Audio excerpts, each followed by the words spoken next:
This is Mike Regan with Transact's 2-Minute Warning for the week of February 1st. And in this week's 2-Minute Warning, we have some additional information for you about the sale of UPS Freight and also some information about what is going on in the ocean markets. Well, last week's 2-Minute Warning really lit up the scoreboard. A lot of folks are concerned about how the sale of UPS Freight to TFI is going to affect LTL shippers. Heard from a lot of folks, got a lot of questions.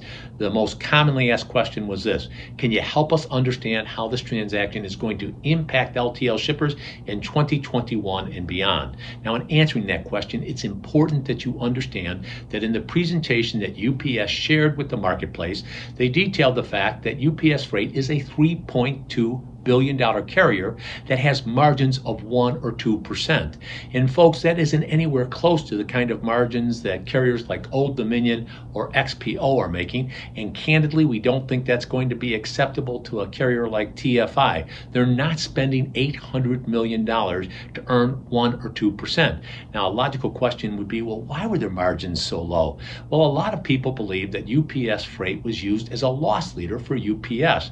They had a bundling strategy, and they would come in and protect the UPS freight rates as long as they could protect their UPS parcel and ground services revenues.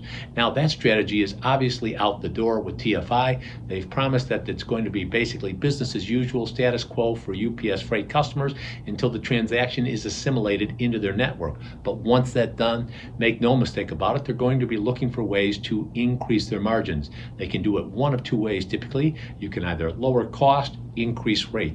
Well, a lot of people are saying that since UPS Freight is a union carrier, they're obviously going to cut costs, but folks, they need those people in order to provide the services that their customers expect, and that's why we think TFI will ultimately take a look at how they can increase rates in a responsible way. And that's why you need to be talking to companies like Transact here. We have a wealth of information that can help you do a great job in controlling your LTL costs. Would love to have that discussion, and I'm here to tell you, because of some adjustments that the other carriers have made in response to this transaction, this information could be extremely valuable to you.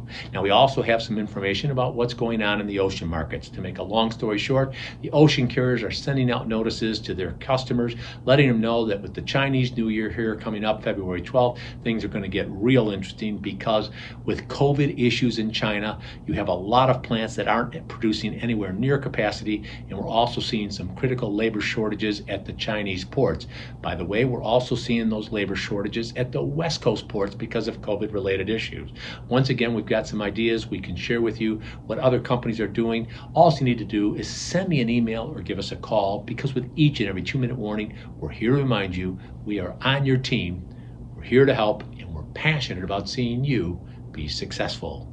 Thanks for your time.